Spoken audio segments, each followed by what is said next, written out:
Hello everyone, this is Sohan Kumar और आज मैं आपके साथ हूँ 12th क्लास के इंग्लिश नोट्स के साथ। तो हमने क्लास 12th के इंग्लिश के नोट्स प्रिपेयर किए हैं, ग्रामर प्लस लिटरेचर दोनों। और आप हमारे चैनल को भी विजिट कर सकते हो और हमारे चैनल का नाम है इंग्लिश विद सोहन कुमार। तो आइए मैं आपको बता देता हूँ क्लास 12th के इंग्लिश नोट्स की उनकी खूबी क्या है। सबसे पहले तो आप इंडेक्स देख लीजिए। तो जितने भी लेसन है और पोइम हैं, हमने सभी के नोट्स प्रिपेयर किए हैं और ये सभी के इंडेक्स हैं। अब जैसे द लास्ट लेसन है, फर्स्ट लेसन है ये फ्लेमिंगो बुक का। इसमें सबसे पहले मैंने करैक्टर मेंशन किए, इम्पोर्टेंट जो करैक्टर हैं, क्योंकि अगर हमें करैक्टर पता लग जाते हैं ना, तो एक तरीके से हम उस लेसन की जो समरी है उसके बारे में हमें एक ओवरव्यू पता लग जाता है। उसके बाद मैंने थीम मेंशन की है, हर लेसन की थीम, विषय क्या है, उस लेसन से हम क्या सीख सकते हैं, वो लेसन का सब्जेक्ट क्या है। जैसे इसमें जो लास्ट लेसन है इसकी थीम दे रखी है, the importance of education and the necessity to respect and learn one's own language. मतलब इस शिक्षा का जो महत्व है और अपनी लैंग्वेज को सीखने और सम्मान करने की जो आवश्यकता है, ये इसका मेन फोकस है। आपने लेसन पढ़ा, आप बेहतर तरीके से जानते हो। ब्रीफ समरी मैंने फिर उसके बाद मेंशन की है, और ब्रीफ समरी को मेंशन करने के बाद उसके वर्ड मीनिंग लिखे हैं। ब्रीफ समरी में जो टफ वर्ड मीनिंग आए हैं, ताकि साथ के साथ आप उनको देख सको। उसके बाद लॉन्ग क्वेश्चन है, जैसे लॉन्ग क्वेश्चन मैंने लिखा है।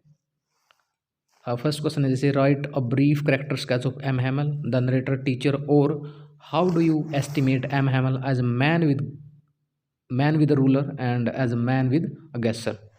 जैसे HBSC 2019 में आया हुआ है, ठीक है ना। मैंने वो क्वेश्चन डाले हैं जो बार बार एग्जाम में रिपीट हो रहे हैं, और इन दोनों का आंसर एक ही है।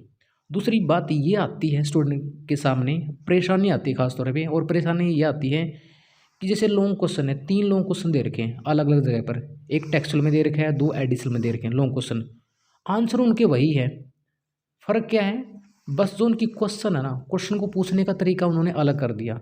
अब स्टूडेंट क्या करते हैं, तीनों क्वेश्चन को याद करते हैं। मैंने क्या किया, उन तीनों क्वेश्चन को और में लिखा है, आंसर सभी का कॉमन लिख दिया। अब इससे आपका बहुत सारा टाइम है ना वो बच जाएगा। ऐसे अभी लॉन्ग क्वेश्चन है, लॉन्ग क्वेश्चन के नीचे जिसके वर्ड मीनिंग है वो मेंशन किए हैं। अब जैसे दूसरा क्वेश्चन है, ये HBSC 2019 में आया हुआ है, write brief character sketch of Franz the narrator of the story, और what impression do you form about Franz after reading this story. मैंने मैक्सिमम 2 जो लॉन्ग क्वेश्चन है वो डाले हैं हर लेसन के, जो बार बार आ रहे हैं। इसमें भी इसी तरीके से जो लेंथ है सफिशेंट, जैसे आप देखते हो कि गाइड में खास तौर पे आप जैसे दीपक इंग्लिश गाइड से याद करते हो लर्न क्वेश्चन, तो उसमें बहुत सारे क्वेश्चन तो लेंथ ही है, अननेसेसरी है। जो अननेसेसरी लाइनें थी वो मैंने कट करके इसमें टू द पॉइंट लाइन डाल ली है। और जैसे 5 मार्क्स का शॉर्ट क्वेश्चन, ये लॉन्ग क्वेश्चन आता है, सॉरी आपका 5 मार्क्स का जो लॉन्ग क्वेश्चन आता है उसके लिए कितनी लेंथ सफिशेंट है, उसी के अकॉर्डिंग मैंने आंसर लिखा है। एक पेज होता है ना एक साइड का, वो सफिशेंट होता है 5 मार्क्स के लिए, और उतना ही मैंने लिखा है। तो वहाँ से भी जो अननेसेसरी लाइनें हैं वो मैंने निकाल दी हैं हर लॉन्ग क्वेश्चन की, हर लेसन से। इस तरीके से मैंने प्रिपेयर किया है। अब लॉन्ग क्वेश्चन है उसके नीचे वर्ड मीनिंग दे रखे हैं। अब आ जाते हैं शॉर्ट क्वेश्चन पे। शॉर्ट क्वेश्चन में सबसे ज़्यादा परेशानी आती है स्टूडेंट को, क्योंकि जब आप उन शॉर्ट क्वेश्चन को अपनी कॉपी में लिखते हो, गाइड में तो लगता है जैसे वो 4-5 लाइन में है, लेकिन जब आप कॉपी में लिखते हो ना, वही 10-12 लाइन में चला जाता है आपका। इसका मतलब गाइड में जो शॉर्ट क्वेश्चन है ना, अननेसेसरी लेंथ दे रखे हैं जिनकी ज़रूरत नहीं है, क्योंकि जो शॉर्ट क्वेश्चन है वो एग्जाम में 2 मार्क्स के आते हैं। इस लेसन से, फ्लेमिंगो से, विस्टास बुक से आते 3 मार्क्स के। तो 2 और 3 मार्क्स के लिए 30 और 40 वर्ड सभी सेट होते हैं, एग्जाम में दिया भी होता है ना, कि आंसर दिस क्वेश्चन इन 30 और 40 वर्ड्स।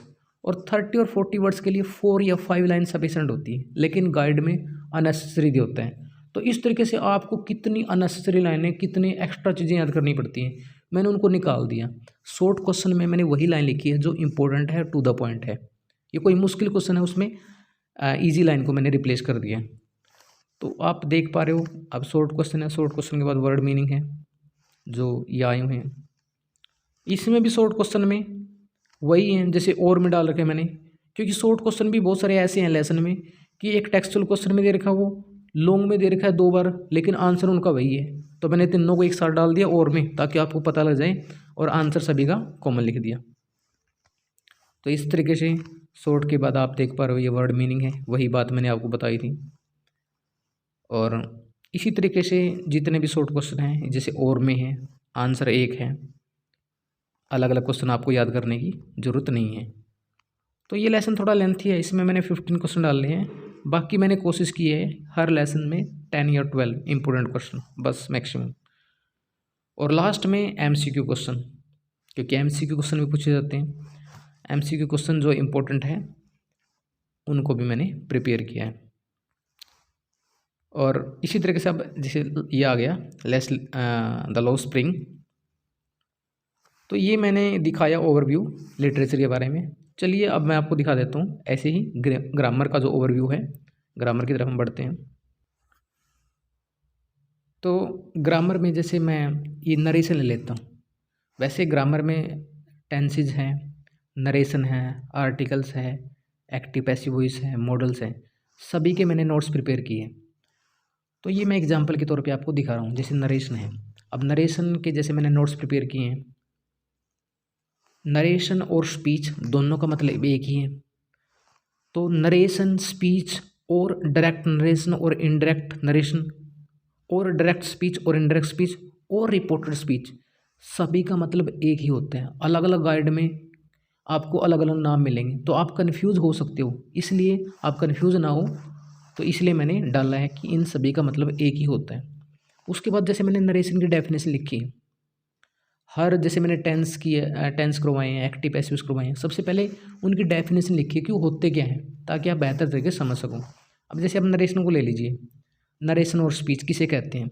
किसी व्यक्ति द्वारा किसी कथन या कहानी को व्यक्त करने की क्रिया को नरेशन कहते हैं। अब किसी कथन या कहानी को 2 तरह से व्यक्त किया जा सकता है, डायरेक्ट स्पीच से या डायरेक्ट नरेशन से, इनडायरेक्ट स्पीच से या इनडायरेक्ट नरेशन से। अब जैसे नरेशन और स्पीच है, इसके 2 टाइप मैंने आपको बताए, डायरेक्ट स्पीच और डायरेक्ट नरेशन, या इनडायरेक्ट स्पीच और इनडायरेक्ट नरेशन, दोनों का मतलब वही है। उसके बाद डायरेक्ट स्पीच के आगे 2 टाइप हैं, reporting verb part, reported speech part. Indirect narration के कोई आगे टाइप नहीं है। तो इसी तरीके से ये मैंने नरेशन के नोट्स प्रिपेयर किए हैं बेहतर तरीके से। अब चलिए मैं आपको बता देता हूँ कुछ और खूबी इनके बारे में। तो इन नोट्स की जो प्राइस है हमने रखी है ओनली 99 रुपीज़।